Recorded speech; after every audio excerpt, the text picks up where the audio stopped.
Welcome to Podkey NFL, where today it's tight ends, team building, and a whole lot of pressure. A lot of this season's biggest stories come back to the same simple idea. Structure matters. Sometimes it's a 3 tight end package, sometimes it's a rebuilt offensive line, and sometimes it's just a defense that actually fits together. One of the more interesting trends right now is how teams are using tight ends to make offenses sturdier, not just fancier. The Rams are the clearest example. Their 13 personnel package, with 3 tight ends on the field, started as a necessity because of short yardage issues and injuries to Puka Nacua. Then it turned into an identity tool. Wider edges, more physicality, cleaner run lanes, and still enough pass threat that defenses couldn't just sell out. Sean McVay's whole thing is that those tight ends can't be specialists. They have to block, protect, run routes, move around, and basically let the offense change shape without changing its core ideas. That's why depth matters so much there. The Rams even treated a 5th tight end as structural insurance, because losing one player can wipe out half a game plan if the package is thin.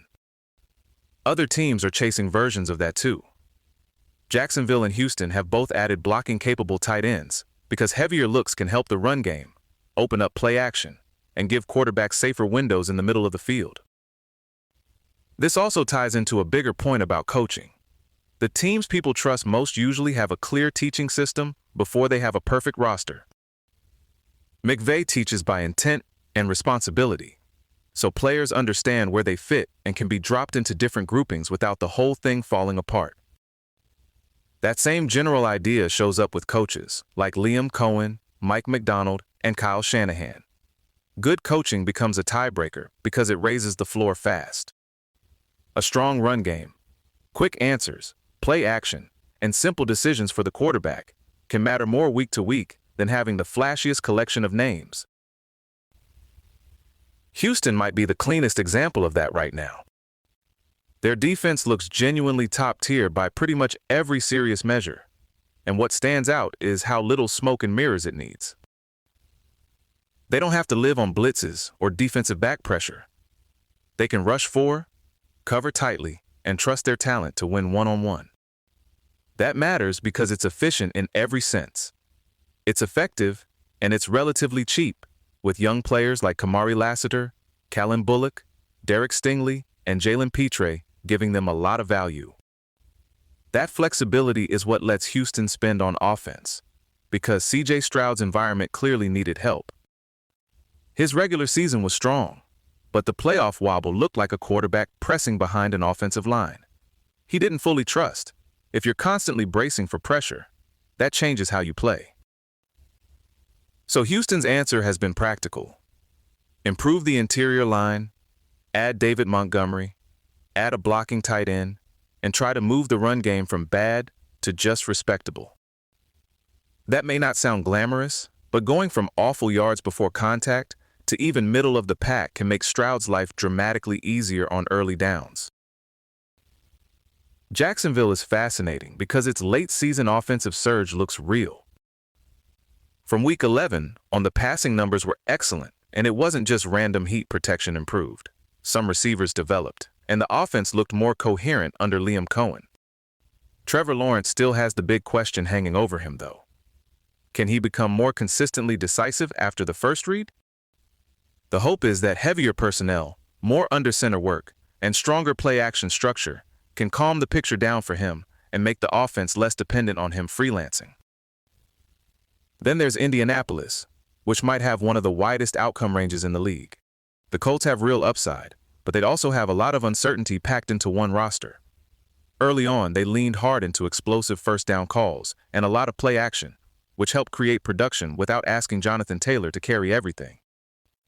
Now defenses have seen it. Daniel Jones is still part of the health conversation, and the swing piece is Tyler Warren. He's valuable because he can be used everywhere: inline, slot, out wide, wingback, fullback, even wildcat stuff. If the Colts keep that Swiss Army knife roll intact, he can be a real stress point for defenses. Tennessee's bet is easier to describe and harder to pull off. Cam Ward has obvious arm talent and competitiveness, but he still has rookie inconsistency written all over him, especially with accuracy and processing. The plan is to lean more vertical and let that arm matter, with Carnell Tate viewed as a key deep complement. The issue is the old issue. Vertical football is a lot tougher when the offensive line is shaky. If Peter Skoronski is the only truly secure piece, that puts a lot of stress on everything else. The Titans have at least tried to build out the defensive front around Jeffrey Simmons, which should make them more functional overall. But Ward's development still comes back to whether he's operating from a clean enough platform. Back to the Rams, because they're one of the defining pressure stories of the season. When you add stars and build a roster, this expensive and this ambitious, the expectation changes. Anything short of a serious Super Bowl run starts to feel disappointing. Less need framed roster building, like attacking a par 5 when you're striking it. Well, if you think you've got a real chance, you take the swing. That mindset explains the star chasing, but it also creates tension. Internal players see the big investments going elsewhere. Contract years get touchier, and all of it sits on top of football's usual randomness and health risk. On defense, especially, the challenge is fit. Adding elite players only matters if the unit becomes what coaches call 11 as 1. Coverage has to buy rush time. Rush has to speed up the quarterback. And the whole thing has to work together. A lot of the smartest roster moves around the league feel a little old school, honestly. Teams are putting real value back on run blocking, interior defensive disruption, fullbacks, blocking tight ends, and corners who let a defense play more aggressively outside. That's true with offensive lines too. They still don't get celebrated enough. But they're often the difference between a good offense and one that can actually stay on schedule.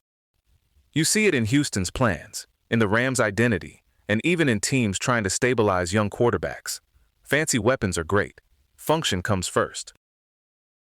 The receiver market keeps climbing, with Zay Flowers getting a huge extension that may look less shocking once the market resets again. Running back economics are shifting too. Bijan Robinson's deal reflects how much teams will pay for a true do-everything back, while players like James Cook still highlight how uneven that market can be. Special teams strategy has changed more than people realize. Kickers are hitting from distance at rates that would have sounded silly a few years ago. So coaches now know a couple first downs can mean real long field goal range. And as always in August, camp injuries are already reshaping expectations. Missed reps, soft tissue issues, and recoveries from bigger injuries can quietly change entire preseason rankings before week 1 even gets here. That's part of why the playoff picture feels so crowded. There are enough competent offenses and enough real defenses that at least one team everybody shrugs at in August is probably making the postseason anyway.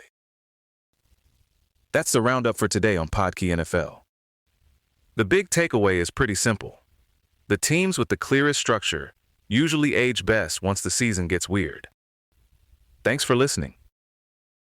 This episode was generated by Podkey. Create your own at podkey.fm.